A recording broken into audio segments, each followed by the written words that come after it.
Hey, Chris. How are you? Hey, We're back again. Oh, it's unbelievable. Is it week 55? Week 95? It seems like almost every week we meet up here. It's, I wouldn't say a love affair, Rob. I wouldn't say a love affair. No, I wouldn't say that either. But a love affair of sorts.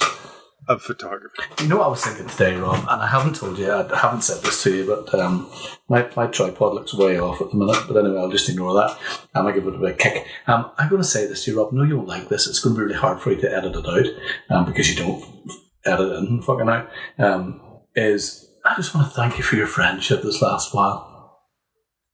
Of course, man. Thank you for yours. Well, there you go. I just thought I'd say it. It's nice. It's one of those things. It's nice to knock things around, ideas and stuff. It is. It's kept us alive. It's kept me alive for sure. I know you've a lot on your plate, and I just don't. I don't mean at tea time. I'm not talking about. You've got inflatable pools and speedos. Oh man, the speedos today. The boys were out of the barracks more times than they're in the barracks. Yeah, you're right. Rob, have you a story? I got a couple of legal ones to begin with. Jesus, I wouldn't like to hear you're illegal. LA, the stuff last week we ended with, that was illegal, wasn't it? Which one was that now? You talking about LA and stuff that was going on in LA and hotel rooms. That was illegal. That wasn't legal stories. They were illegal stories. Oh, Jesus. No, that was in Las Vegas. Las Vegas, of course. Did I say LA? Yeah. How remiss of me. Close enough. Well, you're far away from Hoover Dam, so that was it. But I think any photographer who's out there knows about DJI. Yes. The drone company. Yeah. So it seems that they've infringed on an American company's patents. Oh dear. Autel Robotics. So it looks like pretty much the entire line of the DJI line of drones is infringing on this patent. Jesus. And they might get kicked out of the United States by the end of July. Oh, wow. So if you wanted one of those drones, it'd be the time to get it before they disappear. Otherwise, they're going to cut a deal for licensing, obviously. Yeah, but how does that happen? What do you do? Do you have somebody who's making stuff who is unaware, who is aware, or... Well, the patent revolves around the removable rotors. So the propeller blades. Okay. So because you spin them on one way, and then the motor turns them the other way. Oh, okay. Yeah. That has been patented by this company. I have a pair of pants that do the exact same, Rob, so I don't see how people can patent that. It seems ridiculous. Oh, that's inside out. Oh, that's the thing. That's it then. We're talking of... So it's a really small, tiny little piece of the overall drone, but it's enough.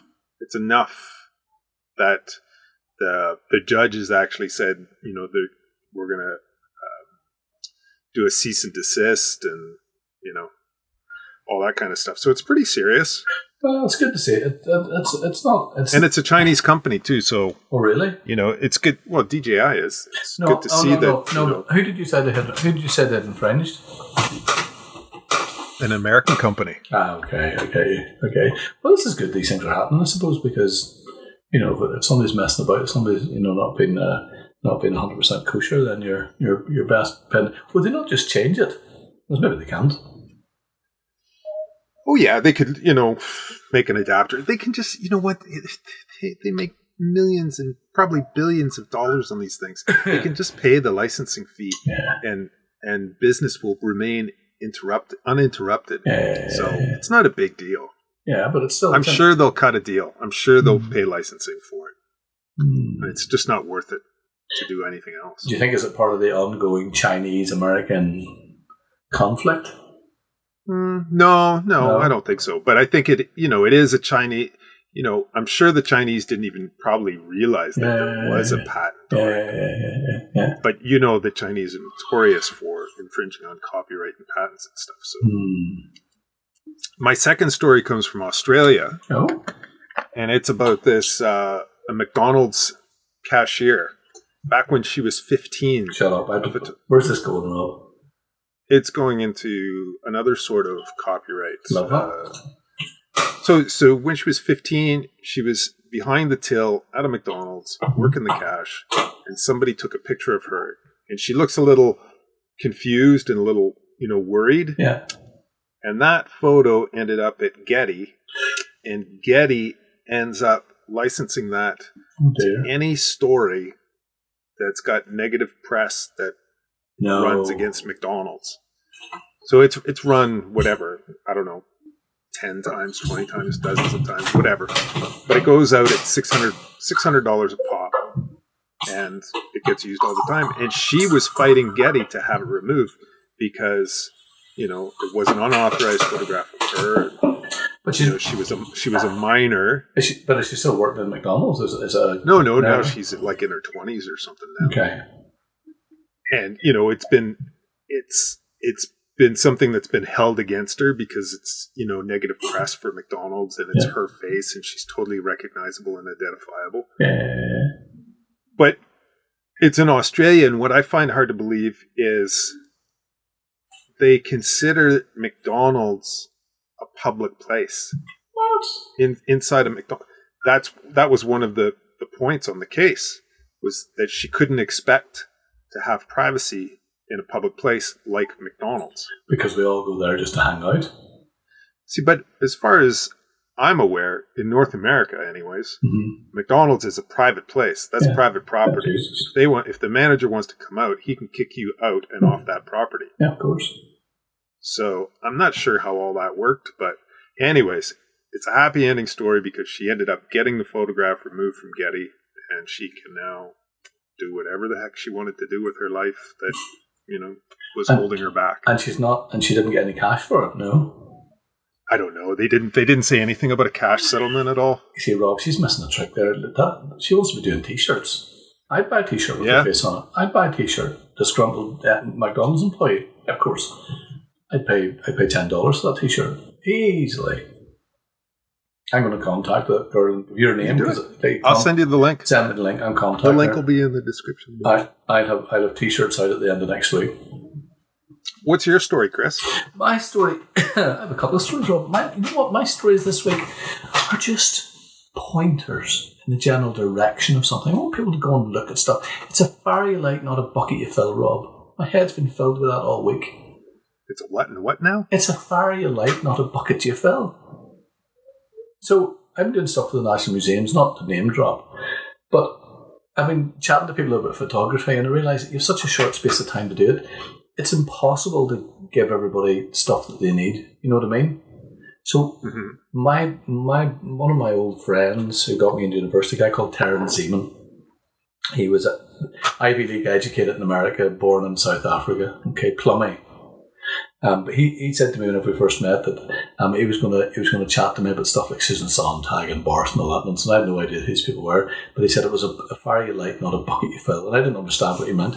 But basically, he would tell me about Susan Sontag, and I would go and find out about Susan Sontag. So he would light my fire. He wouldn't fill me. He wouldn't just pour information into my head.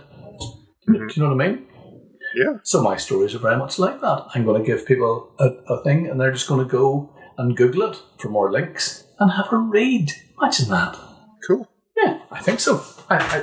It's something that I just if I'm looking uncomfortable right now, because I can't cross my knives because my tripod is looking quite. I wouldn't say it's looking at all stable. I knocked into it just before we started, and it's really playing on my mind. I could be sitting here like this, who knows? Okay, so my first one is that great news that the Photo Museum in Antwerp is open again. Wow. It's a big deal, Rob. It's a big deal. It's a big deal. All this stuff is a big deal. But you know what's so good about it? Right, so look at me, you know what I'm doing. You don't know what I'm doing. I'm reading this off a page, Rob, this week. I'm not reading it off the computer, just so you know that. Well, that's good. I've done my homework. You're one step closer to memorizing it. I am actually one step closer to memorising it. You're right. It's a fire you light, not a bucket you fill. And you listen to my own advice. Okay, so they opened on the 19th of May. 2 days. Is that 2 days ago? 2 days ago, I think. And they had the 19th of May? Yeah. It's today. No, is it? Or sorry, yes, it is 2 days ago. It is 2 days ago. Sorry, I lost 2 days. Is it like, are you inside? Do you meet somebody with grey hair in a DeLorean, or are you just? Yeah, I'm just tired, forgetting things. I hear you. Okay, so this is there was an expo. Stephen Van Fletteren, who there was a gig going on, and I was kind of excited. I thought I'd never get to see it. I'm not going to go over, you know what I mean? A kid under 2. It's not happening. But I have these dreams and hopes and aspirations. I write things in my artist notebook about, you know, the kind of many adventures that I go on that I never get to go on. So this was one of them. And I thought they were going to be closed to something like September. But here we go. A gallery, a space is open. Now, it's great. Yeah, you know, it's in Antwerp, but nonetheless, it's close enough. You know, if you and I decided just to take a spin, we could do that if we so choose. Yeah, we could do that. So what I'm going to say to people is go in, have a look at the work, okay? But also go into the shop. Go into the shop. Great shop. Do you remember the shops and online stores? I love it. I love tote bags and mugs. It's kind of my go-to. It's within my price range. The books sometimes can be a wee bit out of my price range, but there you go. So that's my first story. A good news story. That's great. We all know that things are kind of getting back to some sort of normality, whether we agree with it or like it or loathe it. You know, there's more cars on the road. There's less birds in the garden. All that stuff. You know what I mean? It's all going on. So I'm hunting out the positive aspects of life. I'm also wearing a hat today, Rob. Good. Yeah. Good hat. Nice hat. You know what? I'm going to say this, Rob. You looked fucking great last week. I looked at it. Every time I see it, I'm just like, fuck me. Here I am, a big red face, right? A nose that isn't straight. No hair to do anything with. Okay? And there's you, flamboyant shirt, nice background, well lit. And what do? You put a cowboy hat on. I wear a cowboy hat. I know, it sickens the life out. I actually, if I didn't treat this podcast... It's a practical thing. I know, it's not practical, you just look beautiful. You know you look beautiful. But I have a box of hats. Patrick and I have a box of play hats. I almost wore a fez. Oh yeah. Yeah, I did. I honestly, and I thought I look foolish, I look churlish, I look ridiculous. But I thought I will outdo the cowboy hat. I might still do it. Let's see what happens. I have a sailor's hat from India, a small boy sailor's hat that just sits on the top of my head, which is quite nice. That'd be perfect, Chris. There you go. I think I'm quite. I wear this hat in the mornings when it's cold, just to keep the hair out of my eyes. This is a little fleece beanie. And then when it gets later in the day, I put on a cowboy hat if it's sunny, just to keep the sun out of my eyes and my hair out of my face. It's kind of like Blur. I don't mean moving too fast with a slow shutter speed. The band, right? But then you kind of go into Of Mice and Men from John Steinbeck. You're a whole region of stuff to me, Rob. A whole region of stuff. You're cool, but yet you go into Midwest. Okay. So, anyways, let's get on with the show here. Good. You don't like the compliments? I'm really prying into your Achilles. No, I'm sure all these wonderful people tuning in are looking to. They're not, Rob. To get educated on the news. Rob, they don't care about the news. I tell you what they care about: the humour. That's all they care about. The humour. The humour. They don't. They care about the news. Can I go to my next one? Is that okay? Yeah, absolutely. Go ahead. Okay. I don't know why I keep going to the British Journal of Photography. Probably because it's brilliant, and there's always good stuff there. Yeah, it's magic. You can throw a dart at it and it hits something decent. So again, we have a story from the Journal of Photography, which is, and I love this because it kind of hits on notes of where I am. Bex Day explores the experience of OCD from isolation. Okay, so we know, or maybe we don't know, but we should know that it's Mental Health Awareness Week. Mm-hmm. Okay, so we're kind of coming to the end of it. So I think it's fitting that we have a story about somebody who struggles with OCD is definitely a mental health issue for sure. But it's good to see how that's been turned into a positive outlook in a sense. It's educational for sure. So go and have a look, see what the crack is. It's and who's the photographer? Sorry, the photographer is Bex Day. I always write in case I get names wrong. Bex Day. Bex Day. Yeah, Bexday. Isn't that a name, Rob? That's a name, isn't it? Yeah, it's a cool name. That's somebody to wear a cowboy hat in the evening. There you go. Yeah. Rides a horse. Rides a horse. Not a big horse, though, a small horse. But like a Shetland pony? Yeah, not a comedy horse, but it would get you from A to B, you know what I mean, if you had to travel. Not, I wouldn't say you go from here to Korea, but you would, here, your house to the shop, probably. You know what I'm saying? I haven't been really drinking today, by the way, in case there's a bit of an edge to me, a bit of an angry, complimentary edge. That's why. So, yeah, when British links, of course, will be as always. And, yeah, as always, they'll be there. But it's, Mental Health Awareness Week. And I think, we don't really talk about this very often because it's not, loads of people talk about it. I talk about it, but from a photography sense, that it's that phototherapy, that side of the photograph, the work of my photographs that we don't really consider too much. Maybe if we're just if we don't suffer from a mental health issue, and we sail through stuff. But the OCD stuff is definitely it's really well written, and it is the images are wonderful. For instance, to do with umbilical cord, I'll let you think about that. Ooh. Okay. Ooh. It's good. Well, it's really to do with the timer. There's no blood, but umbilical cord of sorts. All right. Good. And on that note, on that bombshell, we'll cut there. Rob, and we'll move on to the next story. Deliver me the next story, Rob. Tech story, equipment story. Oh. SD Express 8.0 has been announced. Well, get out of here. So there you go. Get out of here. So your SD cards are becoming more and more obsolete. We're going SD Express 8.0, which is going to do 4 gigabytes per second. Shut the front door. Yeah. Well, that's because we're going with the cameras, isn't it? Really? Yeah. There's so much more data coming through, whether it's for video or with a camera like yours, where you're punching 20 frames a second, 24 megapixel.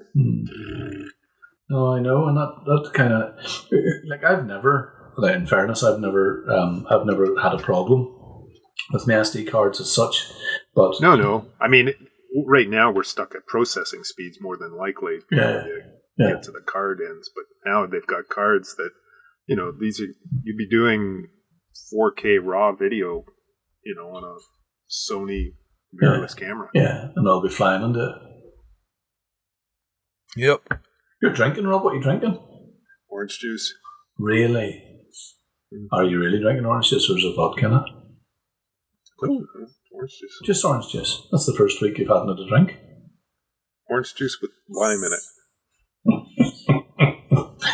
Well, you're winning all my votes. I have to say that I have a card in just here. Actually, I could get out if I want. I could be bothered to stand up and actually open a drawer with my pants in it, but I don't want to do that on camera. Okay. It's 32 megabytes. Wow. There you go. Given to me by the University of California. What do you think of that? It's an old compact flash card? Yeah. Yeah, I still have my 16 megabyte card. No. From my Nikon Coolpix 990. Many images you get in that, Rob? Back then? Yeah. I think you could get a couple hundred images because tiny. What happened if I put that I think it was a 3 megapixel camera shooting in JPEGs only. If I put that into my Sony, JPEGs and TIFFs. If I put it in, I could use it in my Sony, of course, because you just could write down to the smallest file. You'd get 1 or 2, wouldn't you? You get a few. I'm not sure if it'll even read it. Well, Sony doesn't take it compact flash, so it's not going to take it. No, it's not. It's not compact flash. No, it's not compact flash. Is it SD? It's SD. 32 megabyte. Yeah. SD card. Yeah. I'll show it to you next week. I'll take a photograph and put it in the link below. People will be fascinated by it, I'm sure. Sure. What's your last story? last story, Rob. I have a billion stories. This isn't the last. No, it will be the last because we're probably. I know we're running out of time. Okay, minutes left. Right, I'm going to be really quick. It is Swiss-based curated publication, Analogue magazine. Just go and look at it. I'm not going to expand too much on it. Just go and look at it. It is what it says it is. It's a magazine that deals with contemporary writing, contemporary analog photography. Never heard of it. Oh, very, very cool. Really going to. But also, you can fire stuff away to them. You know what I mean? That makes sense. All right. Okay. And the final one is Instagram. Cindy Sherman. I'm sure you've seen that. Are you a friend? Or do you follow? Yeah, I follow her. What do you think? She's original, man. Like, she's the original Selfie. She's the original self-portrait person. It is just... You know, if that's what you do, you've sort of taken that can of white paint and painted yourself right into the corner with subject matter. So you need to be able to figure it out. You need to be able to keep that going for 30 plus years? It's a long time, isn't it? It's a long time. A long time. And she produces work. How many people? Let me see how many in this. 24K. Let's see. 24,039. 31,000. Interestingly, when she puts stuff up that isn't self-portraits, 6,000, 4,000, 3,000. The selfies, you and I both know that kind of manipulative stuff. You do 17.3, 25.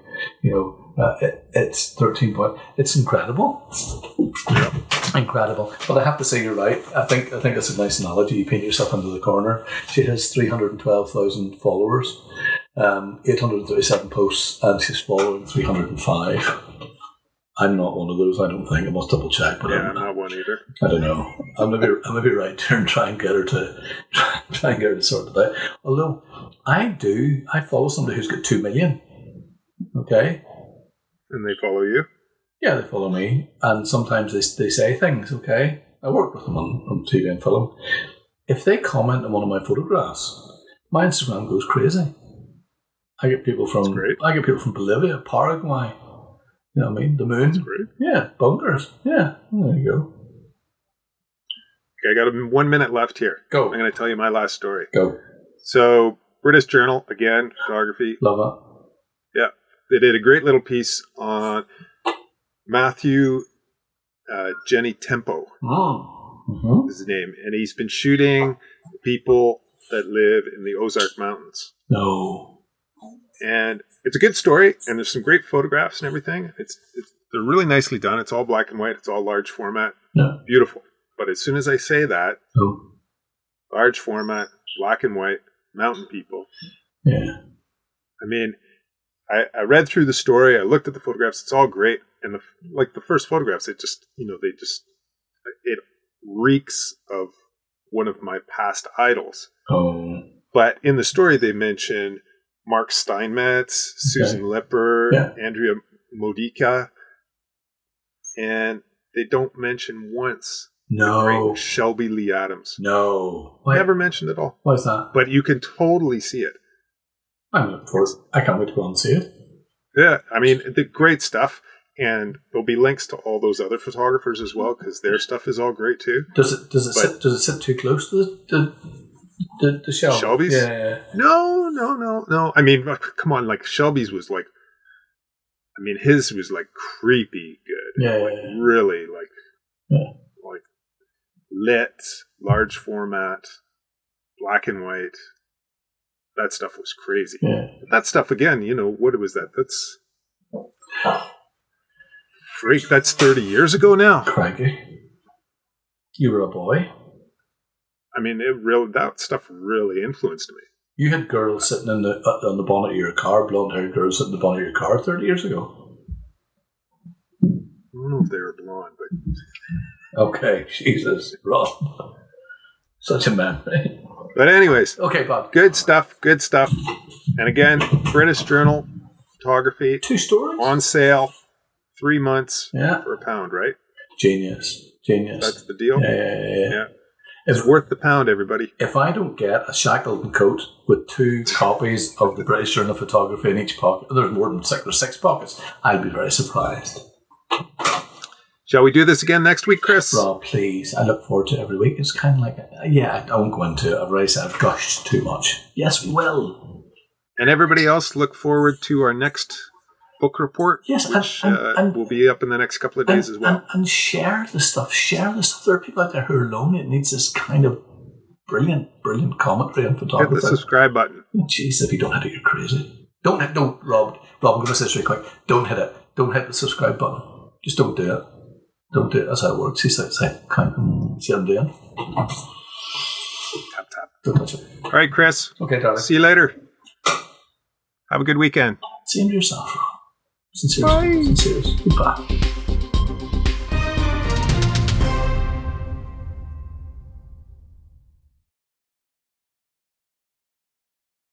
Two, one. That's your off loudspeaker. Yep. You wearing a hat today, Rob? Yes, I am. I'm wearing my fucking cowboy hat because I got way too much fucking hair. Unbelievable. Okay, here we go. 3, 2, 1.